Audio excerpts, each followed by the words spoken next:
चलो बच्चों, अभी हम स्टार्ट कर रहे हैं सम नंबर 12। सम नंबर 12 बच्चा जो है बेसिकली बहुत ही अच्छा इंपॉर्टेंट और ध्यान में रखने वाला पॉइंट है। इसमें बहुत सारे ऐसे पॉइंट है जो आप पहली बार पढ़ रहे हो। जैसे समझ लो, पहला एक पॉइंट जो आपसे डिस्कस कर लूं, एडजस्टेड ट्रेडिंग अकाउंट। आप बोलोगे सर ये क्या होता है? अभी आप बोलोगे सर जैसे समझ लो ये सब में ट्रेडिंग अकाउंट या ग्रॉस प्रॉफिट दिया है। समझ लो ये ट्रायल बैलेंस आपके सामने दिख रहा है, उसके अंदर सपोज इसमें ट्रेडिंग अकाउंट दिया हुआ है, ट्रेडिंग अकाउंट दिया हुआ है और उसके रिलेटेड एडजस्टमेंट नीचे दिए हुए है। समझ में आ रहा है? आप बोलोगे सर फिर से एक बार, ट्रायल बैलेंस में ट्रेडिंग अकाउंट या ग्रॉस प्रॉफिट दिया हुआ है और आप बोलोगे सर उसके रिलेटेड एडजस्टमेंट दिया है, जैसे वेजिस के, परचेज के, सेल्स के, कुछ ऐसे एडजस्टमेंट है जो इनडायरेक्टली ट्रेडिंग अकाउंट में इफेक्ट आएगी। तो हमें क्या करना पड़ेगा? ट्रेडिंग अकाउंट को फिर से बनाना पड़ेगा। इसको हमें क्या बोलते हैं? एडजस्टेड ट्रेडिंग अकाउंट बोलते हैं। क्लियर है बच्चा? तो फर्स्ट ऑफ ऑल बच्चा यहाँ पे करना शुरू करते हैं, एक एक पॉइंट बहुत ही डिटेल में शांति से करते हैं, क्लियर हो जाएगा। स्टेप बाय स्टेप हमें करते जाना है। सबसे पहले यहाँ 12 नंबर के सम से शुरू करते हैं। Prepare the final account from the following trial balance and adjustment of a Baldev as on 31/3/2016। देखो ट्रायल बैलेंस में इस बार बहुत प्रॉपर तरीके से डेबिट क्रेडिट बैलेंस दिया हुआ है। वो है drawing, fix asset, office expense, rent, insurance, salary, wages, customer, bills receivable, discount, prepaid insurance premium, ये सीधा दे दिया है तो ध्यान में रखना करंट एसेट में आएगा। क्लोजिंग स्टॉक की भी ट्रायल बैलेंस में दिया हुआ तो सीधा जाएगा करंट एसेट में। Bank balance, selling and distribution expense, bonus. यहाँ पे जो इंपॉर्टेंट पहली बात है, यहाँ पे दिया क्या है ट्रेडिंग अकाउंट में? तो आप बोलोगे sir trading account credit balance में पहला दिया हुआ है ट्रेडिंग अकाउंट, जिसका मतलब है वो ग्रॉस प्रॉफिट है। कैपिटल, बैंक ओवरड्राफ्ट, ट्रेडर्स मतलब आप बोलोगे सर ये सप्लायर बोला जा सकता है या क्रेडिटर्स भी बोला जा सकता है। Bills payable, bed day, preserve, discount, outstanding office expense current liability में आएगा। अभी देखो first point, after preparing the trading account it was found that Baldev has taken goods for personal use of office 7500 which is not recorded in the books. Outstanding carriage inward is 3750। तो बच्चा आप बोलोगे sir ये समझ लो पहले क्या दिया हुआ है, तो ये पॉइंट ऐसा है जो ट्रेडिंग अकाउंट को इफेक्ट कर रहा है। तो आप बोलोगे सर यहाँ पे आपको कंपलसरी एडजस्टेड ट्रेडिंग अकाउंट बनाना पड़ेगा। कौन सा वाला बच्चा? Adjusted trading account. तो आपको हेडिंग लगाना पड़ेगा adjusted trading account of Baldev for the year ending on 31/3/2015। दूसरे में इंटरेस्ट ऑन कैपिटल बोला हुआ है, तीसरे में बैंक ओवरड्राफ्ट बोला हुआ है, फोर्थ में आउटस्टैंडिंग मतलब इंटरेस्ट ऑन बैंक ओवरड्राफ्ट। ये 3 एडजस्टमेंट है। Fourth adjustment, after providing trading account it was found 22,500 receive from debtors which is wrongly credited to sales account. तो आप बोलोगे सर पैसे आपको मिल गए हैं, गलती से आपने क्या कर दिया है? सेल्स अकाउंट में लिख दिया है। क्लियर है बच्चा? तो सेल्स में से माइनस करोगे, वो आपको ध्यान रखना है।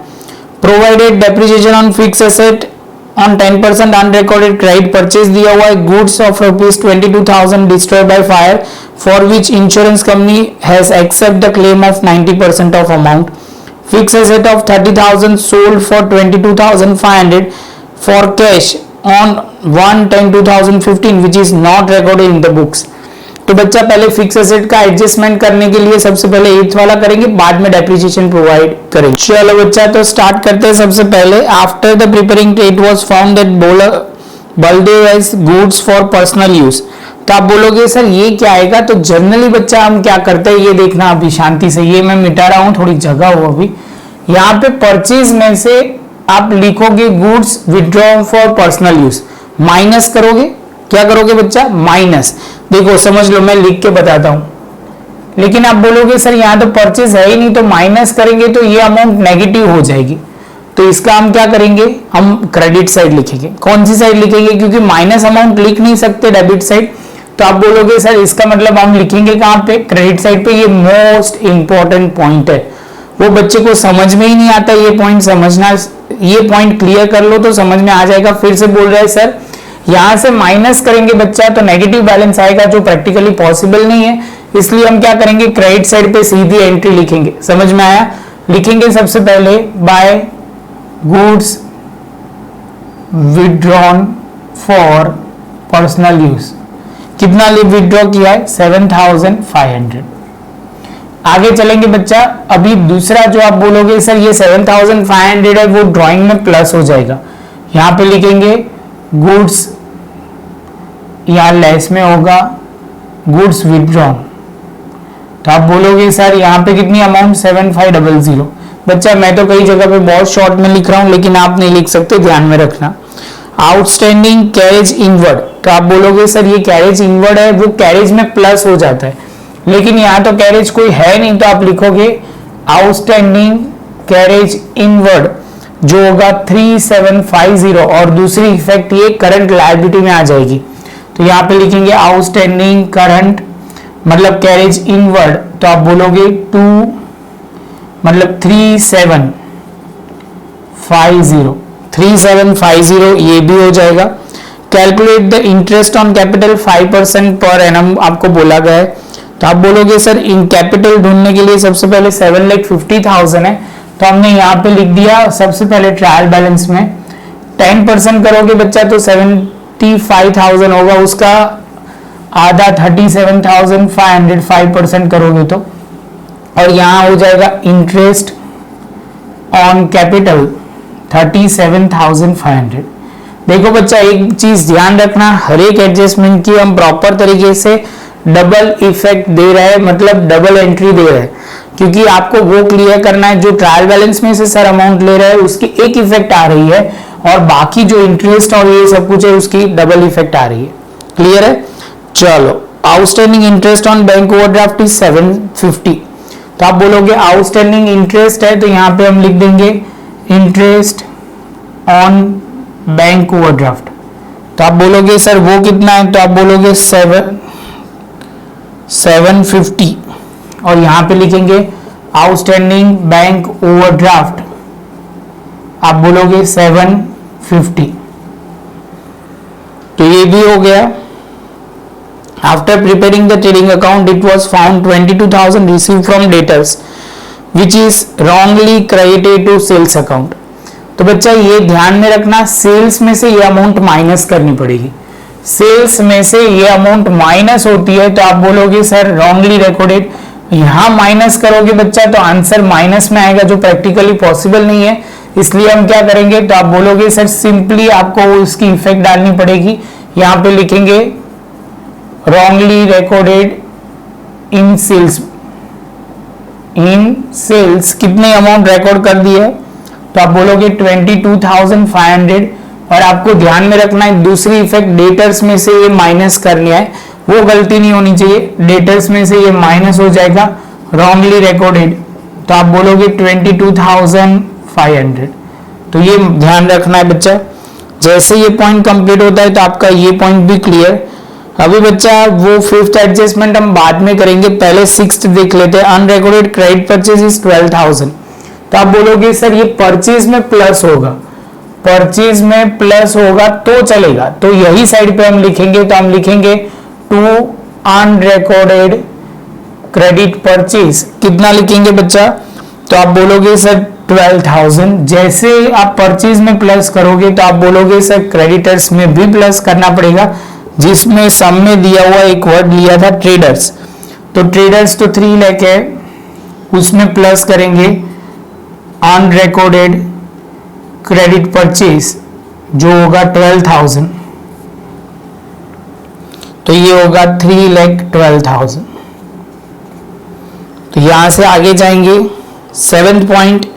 बच्चा ये पॉइंट बहुत सिंपल है, आपको क्लियर होना चाहिए, इसमें डाउट नहीं आना चाहिए, बहुत सिंपल है, इजीली समझ में आ जाएगा। Goods of 22,500 destroyed by fire for which insurance company has accept the claim of 90%। तो आप बोलोगे सर देखो 22,000 का गुड्स जल गया, जिसमें से 90% इंश्योरेंस कंपनी ने पैसे दे दिए, तो आप बोलोगे सर 90% दिए, इसका मतलब ये हुआ 20,250 के पैसे दे दिए, बाकी के 10% आप बोलोगे सर नहीं दिए, जो 2,250 के पैसे नहीं मिले, लॉस हुआ। अब बोलोगे सर ये जो गुड्स जल गया वो परचेज में से माइनस होता है, माइनस करोगे तो वो तो पॉसिबल नहीं है, तो यहाँ पे लिखेंगे यहाँ पे सबसे पहले बाय, यहाँ पे आप बोलोगे सर क्या करोगे, तो यहां से सबसे पहले माइनस करोगे बच्चा, तो सिंपल आपको बोलना पड़ेगा 20,250, तो यहाँ पे लिखेंगे goods destroy by fire, goods destroy by fire, आप बोलोगे 22,500, और आप बोलोगे सर इसमें लॉस कितने का हुआ, तो जो लिखा वो लिखेंगे लॉस ड्यू टू फायर, वो 2250, और लास्ट में आप बोलोगे सर इंश्योरेंस कंपनी से कितना मिलेगा, तो इंश्योरेंस कंपनी से हमें मिले वाला है 20,250, जितना मिलने वाला है वो हमारी एसेट हो जाएगी। आप बोलोगे सर पॉइंट तो ये किया हुआ था, लेकिन ये पॉइंट ध्यान में रखना है, परचेज में से माइनस होता है, माइनस करोगे तो प्रैक्टिकली पॉसिबल नहीं होगा, नेगेटिव बैलेंस आएगा, इसलिए हम ये साइड लिख रहे हैं। आई होप बच्चा आपको समझ में आ रहा है। चलो लास्ट में दिया हुआ है, बहुत ही अच्छा, इंपॉर्टेंट टिक कर देना। A fix asset of 30,000 sold for 22,000 for cash on 1/10/2015 which is not recorded in the books।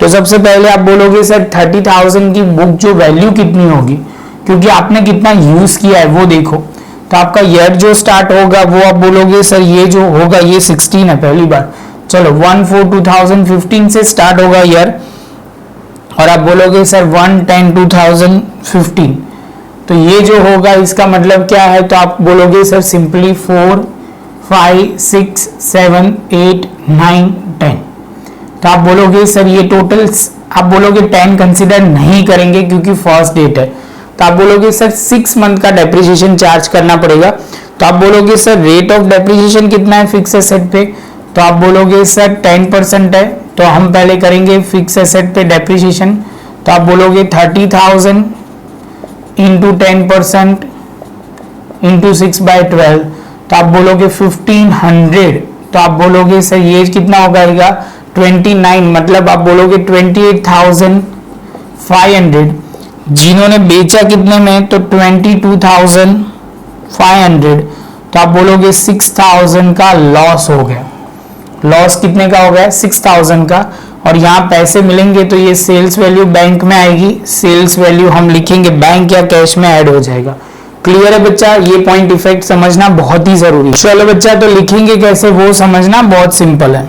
सबसे पहले तो आप पहले लिखोगे loss due to sale of, क्या होगा बच्चा, नाम क्या होगा, फिक्स एसेट, तो आप बोलोगे सर ये होगा 6,000, लॉस हुआ है 6,000, यहां पे आप बोलोगे डेप्रिसिएशन, तो 1500 तो होगा, प्लस जो बेचा नहीं है वो लिखेंगे, यहाँ पे ये वाला 1500 आया, ये इफेक्ट यहाँ पे इतनी आएगी। अभी आप बोलोगे सर बैलेंस शीट के अंदर क्या इफेक्ट आएगी, तो बच्चा फिक्स एसेट पहले तो ढूंढो कितनी है टोटल, तो ऊपर से दिया हुआ है सबसे पहले फिक्स एसेट 6,75,000 माइनस आप बोलोगे सर ये सेल हो गया कितने की, 30,000 की वैल्यू की हमने सेल कर दी, तो हो गया आप बोलोगे 6,45,000 होगा, उसका 10% डेप्रिसिएशन, फिफ्थ वाला एडजस्टमेंट अप्लाई कर रहे हैं, ये सेल हुआ 30,000 वो लिखा, लॉस हुआ वो लिखा। अभी आप बोलोगे सर यहाँ पे एक इफेक्ट और लिख लेते हैं, जो हमारे पास कैश और बैंक क्या दिया हुआ है वो देख लेते हैं, तो आप बोलोगे सर कैश दिया हुआ है बैलेंस 22,000, यहाँ थोड़ी जगह चाहिए तो यहाँ हम लिख देंगे कैश 22,000, और ये सेल हुआ है बच्चा 22,500 में सेल हुआ है, सेल ऑफ फिक्स एसेट, तो 22,500 को प्लस करके हम आउटर कॉलम में लिखेंगे 45,000। फिर से एक बार बोल रहा हूं, हमने जब सेल किया तो पैसे आएंगे तो बैंक अकाउंट में प्लस होगा, फिक्स एसेट में से माइनस होगा, लॉस की इफेक्ट हमने डाली और डेप्रिसिएशन की इफेक्ट डाली। क्लियर? और बाकी जो फिक्स एसेट बचा है उस पर 10% फिफ्थ एडजस्टमेंट के हिसाब से हम डेप्रिसिएशन प्रोवाइड कर देंगे, 10% करोगे 64,500 होगा, और आप बोलोगे सर यहाँ पे 64,500, तो आप बोलोगे सर ये जो होगा 66,000 हो जाएगा, कितना हो जाएगा टोटल डेप्रिसिएशन, तो आप बोलोगे सर ये 66,000 हो जाएगा, और वहां पे हम लिखेंगे 5,80,500, 5,80,500, तो इसके साथ बच्चा हमारे सारे एडजस्टमेंट खत्म हो गए। थोड़ा आपको ध्यान रखना पड़ेगा बच्चा, इसमें थोड़ा आपको सीरियसली देखना पड़ेगा। ये एक दो पॉइंट मुझे बहुत ही अच्छे लगते हैं, क्योंकि इसमें रीजन वो है कि यहाँ पे जो है रिवर्स इफेक्ट आ जाती है, वो पॉइंट आपको ध्यान में रखना है। बस बच्चा ये ध्यान रख लिया तो आपका काम खत्म। प्रॉपर तरीके से इतना लिख लो पहले, उसके बाद हम फटाफट शुरू कर देते हैं आगे एंट्री। आप बोलोगे ट्रायल बैलेंस में सर एक एक इफेक्ट डालना है, वो पॉइंट हम देख लेते हैं, ये थोड़ा जल्दी खत्म हो जाएगा ऐसे लग रहा है। तो चलो बच्चा शुरू करते हैं। सबसे पहले ट्रेडिंग अकाउंट से शुरू करते हैं। तो ट्रेडिंग अकाउंट क्रेडिट साइड से बोल रहे हैं, तो आप बोलोगे सर इसमें लिखना क्या होगा, तो वो ध्यान में रखना है बच्चा। ग्रॉस प्रॉफिट से शुरू करना पड़ेगा, ऐसे लिखना पड़ेगा। ट्रेडिंग अकाउंट मतलब क्रेडिट बैलेंस दिया हुआ है, तो ग्रॉस प्रॉफिट 5,70,000। अब बोलोगे सर कैपिटल जो लिख दिया है, बैंक ओवरड्राफ्ट लिखना बाकी है, तो यहाँ पे बैंक ओडी लिख देंगे। बैंक ओवरड्राफ्ट 18,000 है हमारा, वो करंट लायबिलिटी में आएगा। ट्रेडर्स 3 लाख लिख लिया है। पेएबल लिखना बाकी है। Bills payable 37,500। Bad debt reserve कुछ एडजस्टमेंट नहीं दिया, तो आप बोलोगे सर ये ध्यान में रखना है। कहां से माइनस करोगे, तो डेटर्स में से माइनस करोगे, वो ध्यान में रखना है। मेन पॉइंट वो बच्चा इसमें दो तरह से रिप्रेजेंट कर सकता है, क्योंकि एक रिप्रेजेंटेशन ऐसा भी हो सकता है कि आप लायबिलिटी साइड दिखाओ, और एक रिप्रेजेंटेशन ऐसा है कि इंफॉर्मेशन ना हो तो माइनस भी कर सकते हो। तो बच्चा हम माइनस करेंगे। तो यहाँ पे बैड डेट रिजर्व आप बोलोगे सर कितना लिखोगे, तो आप बोलोगे सर है कितना रिजर्व, जो है बच्चा वो 21,000, ये माइनस हो जाएगा, ध्यान में रखना। डिस्काउंट जो दिया हुआ है वो क्रेडिट बैलेंस है, तो आप बोलोगे सर यहाँ पे डिस्काउंट लिखा जाएगा। रिसीव होगा, इसका मतलब 10,500, तो ये भी हो गया। आउटस्टैंडिंग ऑफिस एक्सपेंस लायबिलिटी है बच्चा, तो यहाँ पे लिखेंगे आउटस्टैंडिंग ऑफिस एक्सपेंस जो होगा 3,000। ये हिसाब खत्म। क्रेडिट बैलेंस डेबिट बैलेंस शुरू। ड्रॉइंग लिखना है 45,000, तो यहाँ पे हम लिखेंगे 45,000। फिक्स एसेट खत्म। ऑफिस एक्सपेंस लिखना पड़ेगा, तो एडमिनिस्ट्रेटिव में ऑफिस यहाँ पे लिखेंगे एक्सपेंस, तो वो आप बोलोगे सर 82,500। रेंट जो होगा यहाँ पे लिख लेंगे rent 22,500। Insurance 45,000। Salary and wages, तो यहाँ पे लिखा जाएगा salary and wages 3,75,000।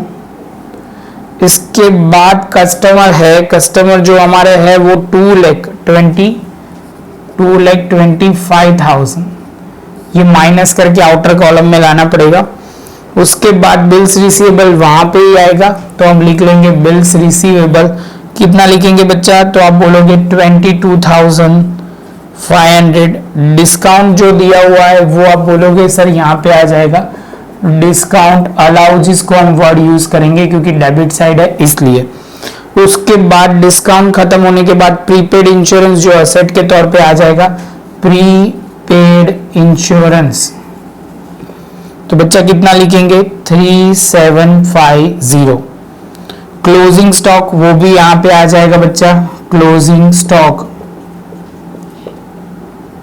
45,000। Cash balance तो ऑलरेडी लिख दिया है। सेलिंग एंड डिस्ट्रीब्यूशन तो यहां लिखेंगे, सेलिंग एंड डिस्ट्रीब्यूशन तो ये है 1,20,000, और बोनस जो है वो बच्चा हम लिख देंगे 18,750। इसके साथ बच्चा हमारी सारी एंट्री खत्म हो गई, तो टोटल करना शुरू करते हैं। चलो बच्चा टोटल शुरू करते हैं। तो 570 प्लस 7,500 प्लस 22,500, तो ये जो टोटल है यहाँ पे हम लिखेंगे 6 लाख। यहाँ से माइनस करेंगे बच्चा, तो आप बोलोगे 22,500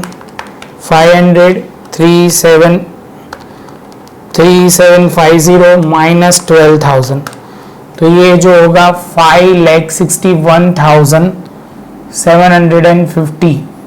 तो ये आप लिख दोगे ग्रॉस प्रॉफिट, लेकिन कौन सा वाला, तो आप बोलोगे सर ये प्रॉफिट एंड लॉस में ट्रांसफर हो जाएगा, तो यहाँ पे हम लिख देंगे gross profit transfer to P&L account, gross profit transfer to P&L account, और यहाँ पे हम लिखेंगे 5,61,750, टोटल 10,500। तो यहाँ पे आप बोलोगे 5,72,250, यहाँ पे 5,72,250 माइनस करना शुरू करते बच्चा। 82,500, 22,500, 45,000, 45,000, 3,75,000, इसके बाद 7,500 यहाँ पे होगा बच्चा। इस बार टोटल जो है वो इस साइड का बड़ा नहीं आ रहा, इस साइड का बड़ा आ रहा है, मतलब डेबिट साइड का बड़ा आ रहा है, तो हमें वहां से करना पड़ेगा। 82,500 प्लस 22,500, 45,000, 3,75,000, 7,500, 1,20,000, 18,750, 37,500, 750, 2,250, 6,000, 66,000। तो आप बोलोगे सर ये जो है 7,83,750, 7,83,750, इसमें से माइनस करेंगे तो नेट लॉस हो जाएगा ट्रांसफर टू कैपिटल अकाउंट। ध्यान में रहेगा बच्चा, माइनस करो 5,61,750 माइनस 10,500, तो आप बोलोगे सर ये 2,11,500, 2,11,500। ये जैसे आप बोलोगे आ गया तो हम आगे बढ़ सकते हैं। तो यहाँ पे नेट प्रॉफिट की जगह नेट लॉस लिखा जाएगा और माइनस की साइन आ जाएगी 2,11,500। तो देखो बच्चा सबसे पहले स्टार्ट करते हैं, तो आप बोलोगे यहाँ पे जो होगा 7,50,000 माइनस 2,11,500 प्लस 37,500 माइनस 45,000 माइनस 7,500, तो ये हो जाएगा 5,23,500। यहाँ पे सारी अमाउंट बाहर आ ही गई है, तो बस टोटल करते जाओ। प्लस 3,750 प्लस 750 प्लस 1,12,000, 18,000, 37,500 एंड 3,000, तो ये हो जाएगा 8,98,500। और यही मुझे यहाँ पे लिखना है, शांति से ये लिख लेते हैं 2,25,000 माइनस 22,500 माइनस 21,000, ये होगा 1,81,500। पहले यहाँ से टोटल लिखना शुरू करते, तो ये जो होगा प्लस करोगे 1,81,500 प्लस 22,500, 45,000 प्लस 20,000, 250, 3,750, 45,000 माइनस आप बोलोगे 5,80,500। जैसे करोगे तो ये भी अमाउंट टैली हो जाएगी 8,98,500। बच्चा ये लिखने का रीजन क्या था, आपको प्रॉपर क्लैरिटी आए, क्योंकि इसमें थोड़ा मैंने करना बाकी रह गया था, इसलिए मैंने प्रॉपर लिख दिया। दोनों में बेड डेप्स यहाँ लिखो यहाँ लिखो, दोनों में आंसर तो सेम ही आएगा। बच्चा वीडियो अच्छा लगा हो तो लाइक शेयर सब्सक्राइब जरूर करें। प्रैक्टिस के लिए इलास्ट्रेशन नंबर 30 जो आपको करना भूलना नहीं है, और शांति से प्रॉपर नोटबुक प्रॉपर लिखना, जिससे आपको क्लैरिटी आए, अदरवाइज आपको कहीं ना कहीं कंफ्यूजन रहेगा। मिलते हैं बच्चा नेक्स्ट लेक्चर में नए एक वीडियो के साथ। वीडियो अच्छा लगा हो तो लाइक शेयर सब्सक्राइब जरूर करें।